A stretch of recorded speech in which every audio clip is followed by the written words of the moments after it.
for fighting fair. Hey, around family. with my phone here. It's all good, baby. Everybody loves you, so no big deal. We all forgive you, honey. Yeah, it's just because I already told him I was working on not doing that. You don't have your wedding band on either? I accidentally. You should be ashamed of yourself. Oh. Yeah. Should I run and go get it real quick? No, they know who you're married to. Okay.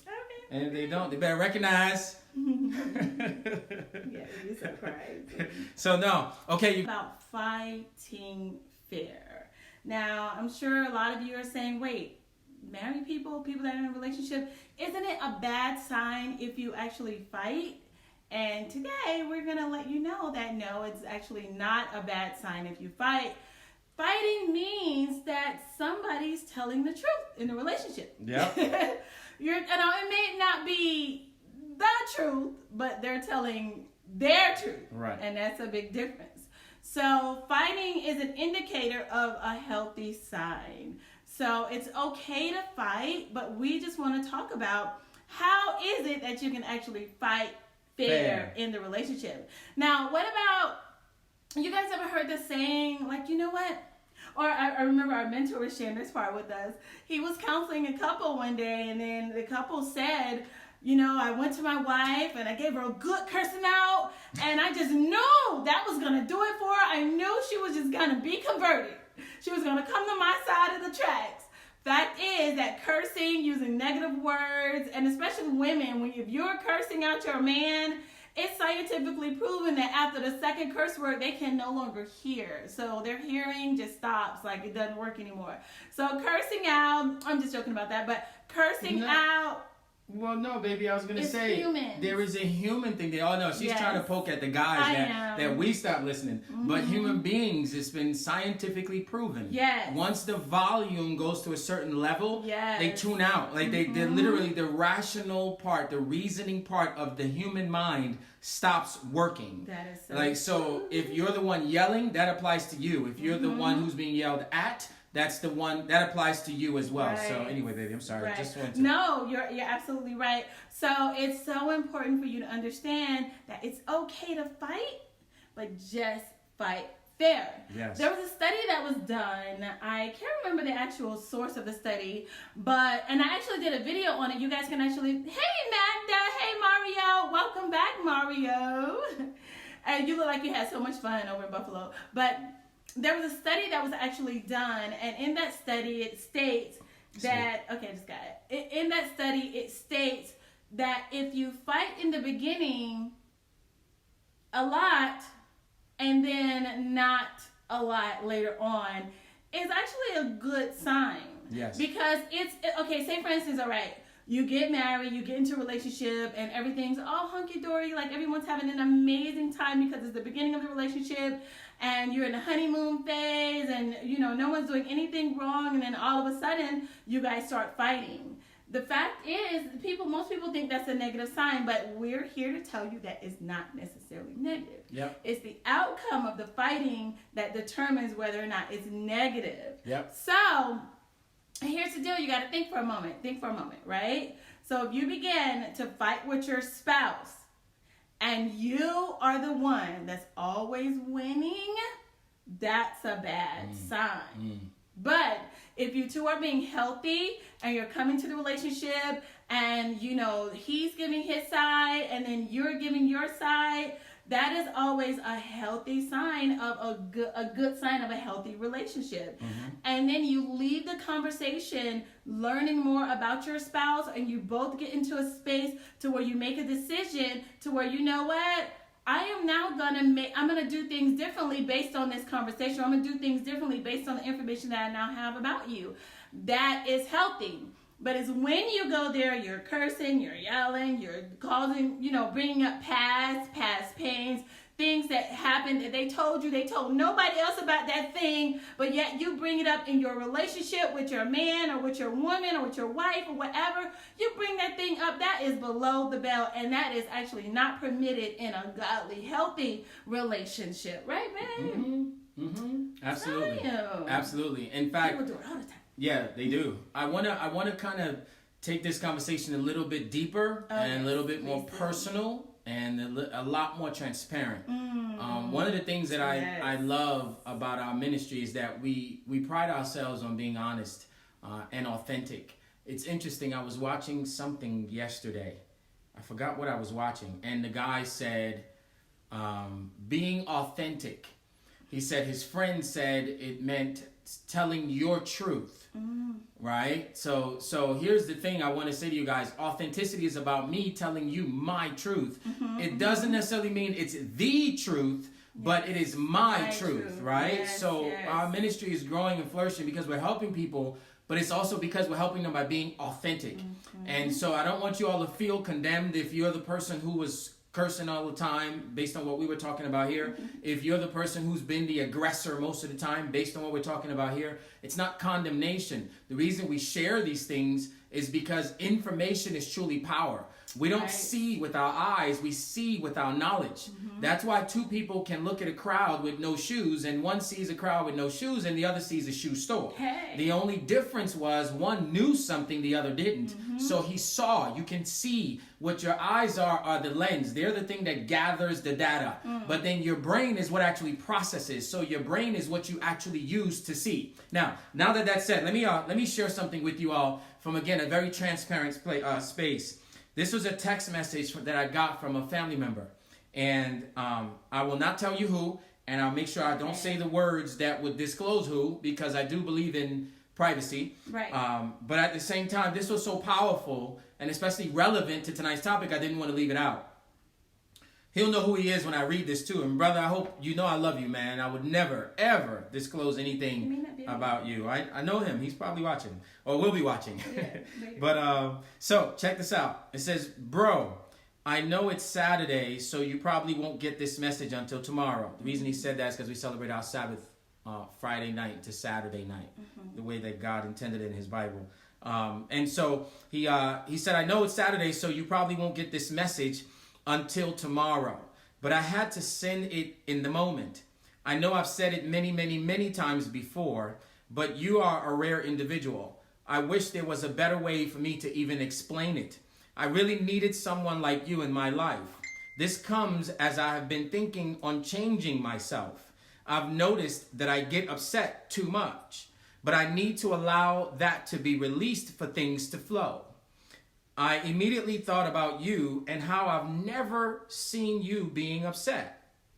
I know that you are human, parentheses, I think, but you are a rare, special human. Love you, bro. Okay, so that was from a very, very, very, very dear family member. Here's my response right back to him. I'm reading this right from my phone. I'm not making this up. Hopefully y'all didn't see the name. Wait, babe. Yeah, I did it quickly. Okay, so anyway, they didn't see it. God help me. Block that, please, Lord. Okay, so I said, my brother, thank you for the compliment. I too feel the same way about you. Here's the thing. There's nothing wrong with getting angry, as the word says. Just sin not. Yes. So in other words, the word says, be angry, but sin not. Right. It's a human emotion, but just don't take it past the boundary. Okay, let me proceed. Here's what else I wrote. I said, I get angry more than you may know, and more than I would like to. But I've learned in those moments how to have an out-of-body experience. In other words, I've learned and continue to learn how to go inward, and in the very moment of the peak of the anger, to observe myself, observe my thoughts. I've learned not to trust me in those moments. I've learned how to pay attention to my patterns. What I'm looking to do in those moments is to distinguish between what's real and what's Satan whispering. Remember, he is the accuser of brethren. And what better time to accuse than when someone else has wronged and or angered you? That's when he tries the hardest, because emotion is like wet concrete. Whatever enters it then gets sealed and locked in forever. Wow. Ladies and gentlemen, this was... Wet concrete. Yeah. I need you to explain that. You came up with that on your own, I sure did, babe. Wow, you're so Thought about it all by myself. You proud of me? I am, babe. Thank you. Real. Can I get a kiss? Thank you. All right. So my wife throws me off. I forgot what I was about to say now. Wet concrete, babe. I think that's what you wanted me to say. Okay, talk all about right. the wet concrete. Okay, Tell us so- how are emotions like wet concrete? Okay, I'll go there first. And how does that relate to anger? Hopefully I'll remember back where I was going to go. Yes, But anyway, you will. so wet concrete. You all know, you ever seen concrete when they're fixing a patch of concrete on the sidewalk? They usually carve out the one that they want to cut out and, you know, they jackhammer it and then they put the wet concrete over it, right? Right. But then what happens is I've seen some knuckleheads come by and they put their shoe print in the concrete. That was you? Babe, just one time again. Remember the house in New Jersey? Shame on you. Anyway, so Okay. yeah, I do remember that. So did I do it too? Yes, you did. Oh, But, shame on us. I'm Okay. just trying to tell on you. I'm just trying to tell on me. Yeah. I think we did it with the kids too, didn't we? Mm. Oh, okay. Let me stay focused. So they put their foot in it, right? Those Yes. knuckleheads, those people, those Hindus. They put their foot in it, and when they put their foot in the concrete, the imprint, once the concrete hardens, is there forever until they come and jackhammer and take up the concrete. Right. So that's what I mean by. You ever heard the saying? People don't remember what you said; they remember how you made them feel. And so when you're in a fight with your boo, with your mate, your significant other, it's not about being right. It's not even necessarily even about the thing you're fighting about. It's about the way you guys make each other feel. That's right. And a lot of times, guys, if we're honest, we are completely insensitive to one another. Do you know that there's this thing, again, another fact, it says, we like someone based on what we don't know about the person. So Let me say that one more time. We like someone based on what we don't know. So that means the more you get to know someone, the more things you'll find out you don't like. So this is why in the beginning, that little thing your boo was doing when you were dating that was cute is not cute after 3 years of marriage. It's because you now know certain things about them. Right. And so if that's the case, then we need to pay attention to certain things. Number one, am I always winning the fight? If my word has to always be the last word, my word always has to be what wins the fight, then we're losing. I may be winning the fight, but we're losing ground on the marriage. Yes. We're actually losing the war over our marriage. Right. Now, here is where that used to show up for me. And sometimes I still struggle with this. But I promise you I've gotten better and I continue to pray about it. And I ask for y'all to pray for me so I can keep growing on it. Praying for you too. And that place for me is in anger. I would get angry, right? Or so my wife would do something. And there's nothing wrong with anger. Here's the crazy thing. Here's what I had to figure out for myself. I would get angry, but I would take it too far. I would go beyond the boundary. So there's nothing wrong with me being bothered by what she says or did or whatever. But the problem was now I take it to yelling. Now I take it to raising my voice and screaming. And it's crazy because what I realized is that I was just modeling behavior that I was taught. Now, I wasn't taught that behavior. No one sat me down and said, this is how you deal with problems. You need to raise your voice and yell. It was what I saw. Right. It was the environment I was around. It was the context in which I was brought up. And a lot of us, because the context, the people, the environment that we were brought up in was a one where we had people who loved us. We had people who would die for us, literally put their life down so we can live. We call them mom, we call them grandmom, we call them dad, we call them parents, we call them aunties, uncles, whoever raised you. Whatever their habits were is what you have become. It's what you have picked up.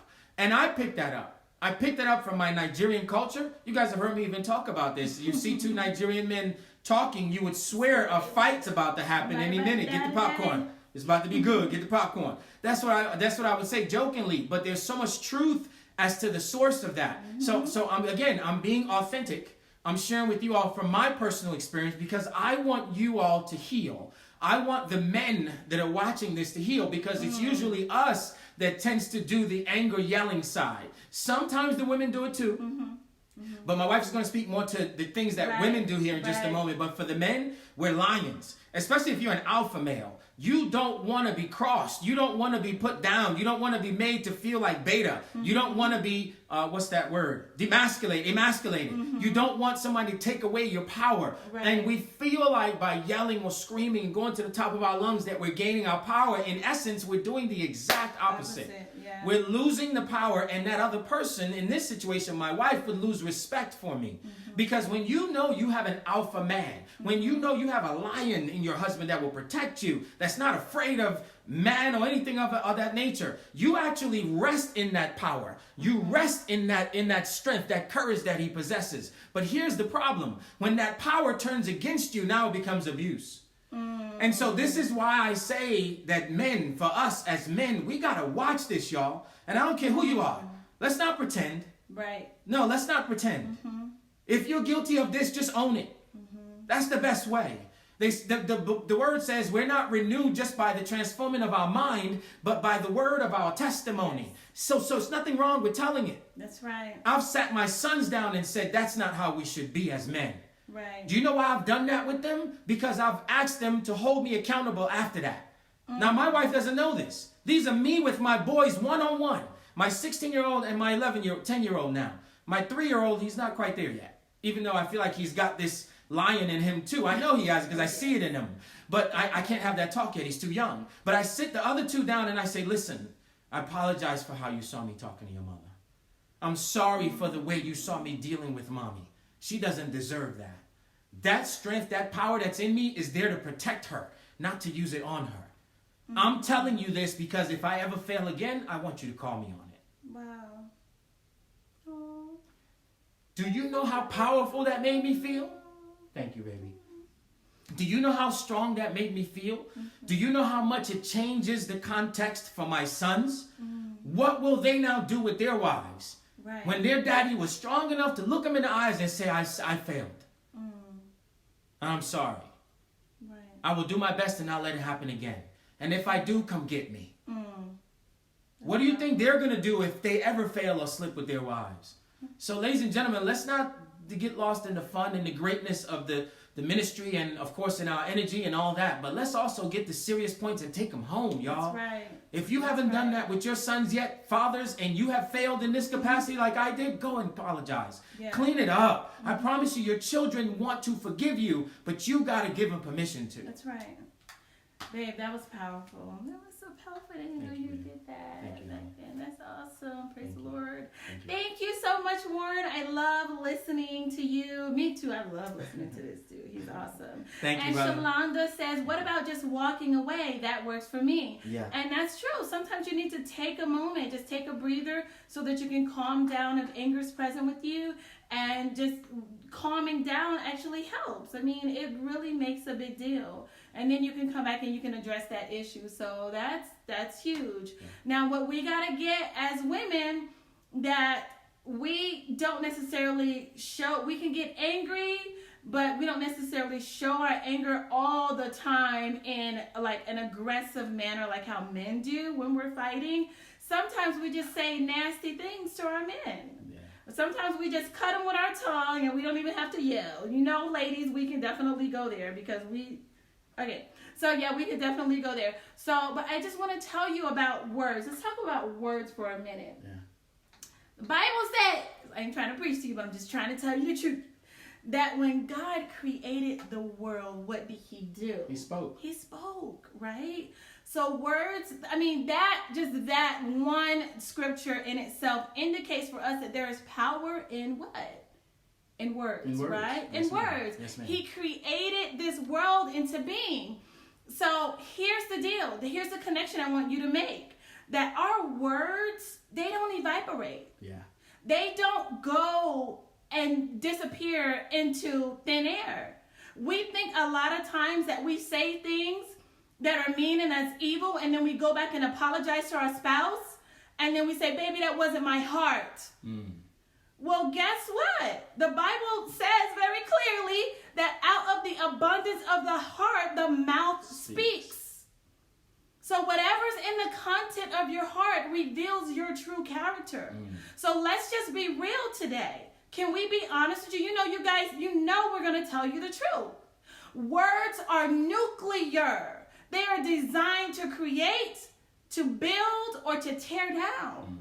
Think about it. The words of death that were spoken over you as a child, you're still getting therapy over it. Yeah. Someone told you were ugly or fat, and you're still trying to outlive that lie in your life. because you refuse to believe that you really believe it. So you're still dealing with it, and it's 30 years later. What about those that spoke life over you? What about that one teacher that came to you and they said, hey, I believe in you. I know you can be better than who you're showing up as.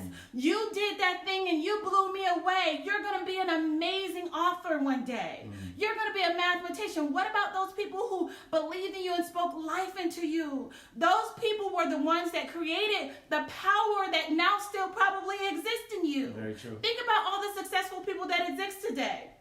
It's the words that people spoke over their life that gives them the power to be successful today. So when I tell you that it is your responsibility to either build up or break down the self-esteem of your spouse, it is. You have to understand that our responsibility in our relationship is to keep the self-esteem of our spouses running high or flying high. And we do that with our words. Every chance I get, I'm not saying I haven't said mean, ugly things to my husband, because I have, because I'm not perfect. So I've had some imperfect moments. However, I've had to realize, babe, I said that because that's how I felt. I had to be honest with myself. And then I needed to go to my husband and go into my prayer closet and begin to work on myself and realize that there was something that was there that caused me to go there. Right. It was anger, yes. But there was something in the content of my heart and in the content of my character that made that come out, that made me believe in that heated moment. You ever heard him say alcohol and anger are truth serums? So be careful what you say when you're angry, because your spouse could spend the rest of your marriage trying to overcome that thing. Yeah. So words have power. They are nuclear. They do not evaporate, which a lot of us think. Yeah, So, very good. Very yeah. good point, babe. I will say this, and then if you guys have any questions or comments, we'll be more than happy to take them. Remember, we're gonna keep this short in this on this live moving forward on this page, but we have to keep doing it because of algorithms. So those of you who tuned in late, we apologize for the flip flop of going to the VIP page and then back here. Facebook is advising us to keep doing it here, Right. because the videos are getting traction. A lot more people are being blessed by the Yes. information. So, so let me say this about what my wife just said, and this applies to words and rumors. Words and rumors, because we can allow a rumor to also penetrate someone else's heart, our spouse's heart, or our significant other's heart. Because I know it's not everybody on here is married and maybe still dating. Right. I'll use an analogy to make this point. It'll be brief. If I took a feathered pillowcase and I went to the 21st floor of a building and I cut the feathered pillowcase open and let all the feathers out, question, can I get every feather back?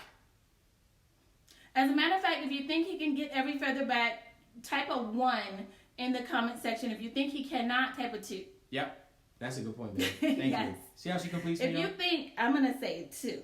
Oh, I shouldn't have told my answer. Two means cannot, right? Cannot. Yeah. I don't think you can Okay. get all those feathers And back. 1 means can. 1 means can. Okay. Mm-hmm. Okay. Now, all right. My wife did the first one. All right. I'm going to give the answer. Go ahead and be honest about yours, though. Put them in there. Here's the answer, just for time's sake. The answer is 2. Right. You can go out and you can chase down every feather you can possibly see, grab, Right. that didn't land on a tree limb. What about the ones that went above and went on the roof of the building? What about the ones that floated 2 miles away? You can never get every feather back. Right. Here is the point of the story, or this analogy, if you will. The pillow is you. The feathers are the rumors and or words that can come out of your mouth. Once you have released them from your mouth, if they've gone from your lips, there is no way on God's green earth that you can get all of the meaning, misinterpretation, hurt, pain, anguish, anxiety, destruction, demolition, condemnation. You can never take all of that back. Right. And so here's the thing. The world, the universe that it went into, is the brain or the ears of the listener. So even if you're able to go and apologize and get back some of the feathers, there's still the feathers that person is not even aware of are still present. Yeah. And so, ladies and gentlemen, if we start to understand our words from this perspective, Yeah. we will be cautious At what we say. before we release the feathers. You'll be careful. You say, you know what? let me just, one feather. Here's what I'm gonna Yes. give you. You know what? Tell you 5 feathers. But you still, Right. the point is you're going to practice restraint. That's right. You're going to be more conservative before you speak. And it's very important that we understand this dynamic because, again, ladies and gentlemen, you cannot account for, you may not even find out some of the damage that you did until 5 years later. You may not even find out until after the divorce because now they feel free to tell you. But it's too late. You're divorced. And so my point in saying this, ladies and gentlemen, is that we have got to be so careful in our marriage, in our relationships, how we treat one another, not just with the words that come out, but also how we treat each other. This is so huge. Just in the last week, I've had 3 different couples enter our life and say this and that about the spouse, and it came down to the spouse not fighting fair. Wow. It literally came down to, yeah, I'm always the one apologizing. And then the spouse agreed, yeah, because he's usually the one screwing it up. Wow, that's heavy. For you to say that the other person is usually the one screwing it up, that doesn't tell me they're usually the one screwing it up. It tells me that there's some things about you that may be screwed up. No, let's just real talk. That's Real talk. I'm not trying to That's hurt real. anybody's feelings. Right. Because when It's true. my wife would say this to me all the time, the closer we get to Jesus The more in our sin walk, we the more see sin we see in our ourselves. own walk. Yes. The closer in other words, let me put it a different way, the more I become Christ-like. Yes. Right? Because I can never be Christ, but I can become like Christ. right. The more I start to use him as my blueprint, the That's more I right. start to engage in that Accept word. yourself. Instead of me seeing worse in her, I start seeing worse in me. That's right. We have a mentor who says, you don't read the Bible reads you. Oh, yeah, look, y'all, we just don't have enough time to go through this today, y'all. I'm trying to tell y'all, this is some heavy stuff. It is. But if you get the gist of it, that it's not about out there. Out there is always going to be about out there. Jim Rohn says it this way. Gentlemen, I can tell you what the next 20 years is going to be like. And everybody who's an expert gathered around because Jim Rohn is a very, very influential man. Right. And everybody respects and wants to hear what he has to say about the next 20 years. Here's what he said. He said the next 20 years is going to be about like the last 20 years. Now, everybody's sitting there looking around like, oh, well, it didn't take a genius to know that, but what does he mean? In other words, what's out there is always going to be what's out there. That's right. The only thing that you can affect It's you. That's right. what's That's in your it. head and what's in your heart. That's powerful. Let's read some comments, babe, Yeah. and I just have one more point I want to cover, Sure. and then we can move on. Yeah. All right. Yeah, 'cause we gotta jump. Okay. What about just walking away? I love listening to you guys. Hey, Yeah. we love you listening. Somebody said, what Just about like I'm walking part away of- while you're looking? Oh, yeah, I'll say we that. did see that. Yeah, walk away. Yeah, you do need Yeah. that. We do need that. Sometimes you just got time out. Got That's it. right. I need a break. And then I'll Right. come back. I promise you, just need a second. One of our words to walk away is lighthouse. That's right. If one of us says that word, that means we both have to stop, gotta pray, stop. and even if we need time, we still walk away. So let me say that again. If my wife is upset, gone, And she's we seen see it's fire, about to go to the next level. I have to throw the word in lighthouse. Yes. When I say that, that means immediate Immediately truce. break. White flag is waving. That's right. Whatever you say, baby, you're right, but let's stop. And Let's you're stop. right too, boo. Exactly. In Let's that stop. moment. And in that moment, we pray. If the other one doesn't want to pray, fine. Grab them, you pray. Yes. You don't have to wait. Invite God into the situation. And if you still need time apart a little bit, fine, then go for it. Because Right. in that moment, you've stopped yourself from releasing the feathers. And you've also invited God into the circumstance. Anyway, let's And that's listen. big. Good job, babe. All right, Duke said that was very powerful. I'm going to definitely have that conversation with my grandsons. What's up, Kateria? Yes, thank God for a strong mind. It helps to fight the wiles of the devil. That's Yes. right. And everybody said too, so you guys are smart people. Yes, okay. And Sheila says she's not hearing us, but everybody is saying that they are. So I think it may be your outlet somehow. Okay, another great analogy. What's up, Duke? And yes, I am. Okay, and everybody's good. And Katura said, yes, honey, help me, Lord, to be more like you. Love it. Love like you. Amen. That's you right. don't read the Bible reads you. That's Yes, right. Mrs. Washington. We got to get, guys, that if our words, we got to get, because we've covered already that words are nuclear. Yeah. And the words have power. But the beauty in our words is that no matter how much damage we have done with our words, It's that same mouth, that same tongue that we can use to repair any broken heart. By our words will we be justified, and by our words will we be condemned. Right. So use your words to build up anything you've broken down. And it doesn't matter how long it's been. A positive affirmation or a positive word is 12 times more effective than a negative one. That's right. I need you to get that. Yeah. So if you've done 10 negative things, do one positive thing on a consistent basis, and one positive affirmation to your spouse to help to rebuild them up, and take responsibility for that.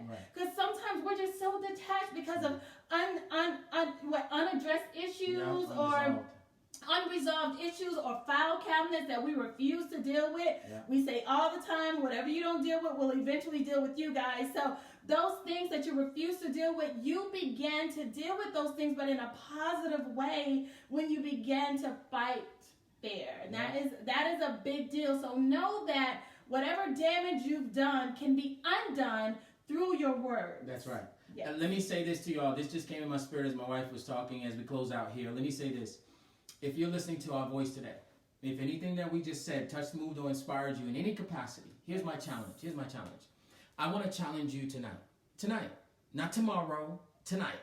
And I would love to hear from you. I mean, whether it's a direct text, I'll put my number out there, 973-332-7059. You all can text me, okay? Text me that you did it, all right? Here's my challenge to you all watching right now. Whether you watch this later or you're watching it now, this is for all of you. Here's the challenge.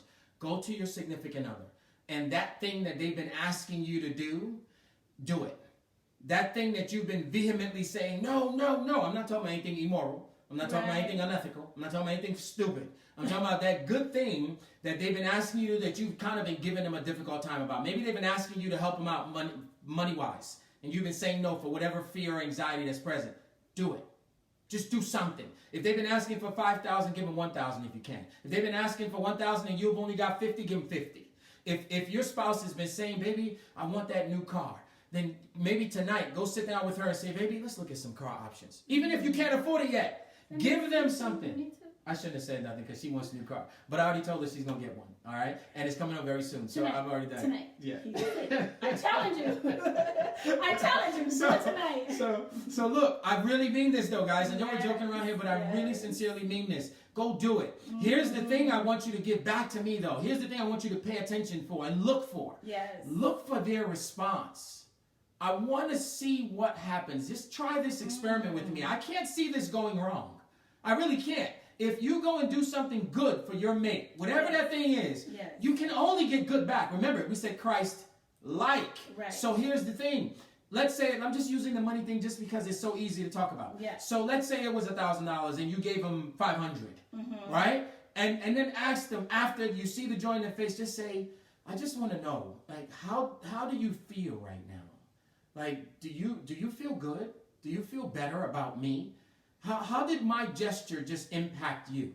Because I want you to get present to how sometimes we're saying no and we don't realize that it's so much more than no to the receiver. Right. Because they're so wide open to us, we hurt them in ways that maybe they're not even strong enough to express. Or maybe they expressed in a sloppy way, and because of the sloppiness, we didn't receive it. So try it.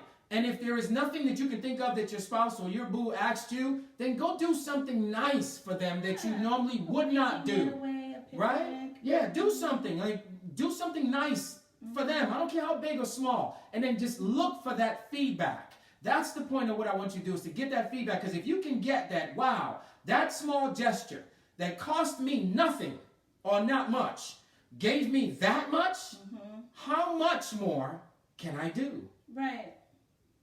Right, and just keep in mind, it doesn't have to be anything financial. It could be just dinner. Yeah. It could be candlelight dinner. Like after all the kids are are in bed, you put a blanket on the floor, get some little tea-like candles, and serve some hot dogs and chips. I mean, it's romantic in a lingerie. You know what I'm saying? Yeah. If you're a lady. It's going to be your fault if some children are born 9 months from now, baby. And I claim it in the name of Jesus. Hallelujah. Mike cooked the most amazing meal tonight that it brought tears. Oh! That's what I'm talking about, Kenny. Oh my goodness! Washington. No, she cooked. I know. I'm happy for him and her. Sis. That's awesome. Miss Washington. We love you, girl. You're the bomb. Yes, honey. Hands off to you. That's what I'm talking about, Kenny. That's awesome. Brother, you about to bring tears to my eyes. Baby, I need a meal. Honey, I'm sorry. I already, ran out there. I'm sorry. I got you later. All right, I'm going to tell y'all what happened tonight next week. All right? So, anyway, y'all. No, for real, though, all jokes aside, thank you all for being with us again. Yet another one tonight. I don't even know how many we've done so far. Please There's a lot. Yeah, and please share, y'all, because the things that are getting ready to happen, like this month, we have so many announcements to share with you guys. Big things, a lot of big things that are happening. And don't forget, this weekend, this Friday, actually, let's make it Thursday. This Thursday is our cutoff to get the questions from you all. No. We need somebody tomorrow. Tomorrow's the last day because we have time to turn it in. Yeah, get whatever questions and we'll answer them in this national publication and we'll be announcing it. And let us know if you want us to share your first name and initial or just keep your name out of it. We can definitely do that. We can just say John Doe, anonymous, but at least we'll be able to answer your question live. We've already got questions already, but we want to give anyone the opportunity if they want to have their information. Yeah. And for those of you who may have missed the live and don't have any clue what we're talking about, here's what we're talking about in 30 seconds. Yeah. We have a national publication, a very, very popular one, that is asking us to become a regular columnist in their magazine publication in terms of relationships. So they want us to be basically relationship gurus in every publication moving forward. And the first one that they want us to do is due by this week. Yeah. And they need us to bring questions either that we bring to the table, but again, this is the type of stuff we like to bring from our audience, from our family members like you all. So we're asking that you submit the questions. You can send them to us. What is it, baby? Our email? Support at covenantmarriageacademy.com. Thank you. That's our email, support at covenantmarriageacademy.com. I put my number out there. You're free to text me as well. I will give everything to my wife because she helps me stay organized in that way. But listen, you all, we love you.